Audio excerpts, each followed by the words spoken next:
आपण सगळ्यांनी लहानपणापासून ऐकलेलं आहे, आंब्याचं झाड जर का हवं असेल तर आंब्याचीच कोय आपल्याला लावावी लागेल. फणसाची बी पेरून आपल्याला आंबे फ्युचरमध्ये खाता येणार आहेत का? नाही. तसंच फ्युचर आपल्याला जर का ब्राईट करायचं असेल तर त्याची सुरुवात आपल्याला आजच्या तारखेपासून करावी लागेल.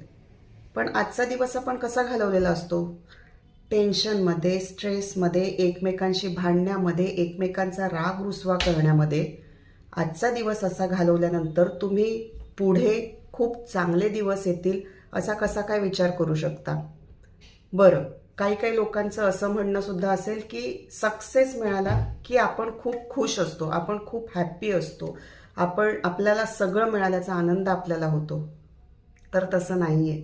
जर असं असतं तर आत्ताच्या ह्याच्यामध्ये आपण खूपशा केसेस अशा बघितलेल्या आहेत की जे सक्सेस तर खूप झाल्या आहेत, पण इन फ्युचर किंवा पुढे जाऊन त्या लोकांनी सुसाईड केलेले आहेत.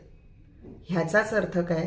तर सक्सेस, विक्ट्री ह्याच्यामध्ये हॅप्पीनेस नाही आहे. हॅप्पीनेस स्वतःमध्ये आहे, आपल्यामध्ये आहे.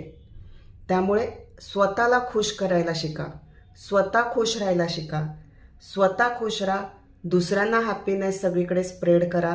बघा, तुमचं येणारं फ्युचर खूप ब्राईट असेल.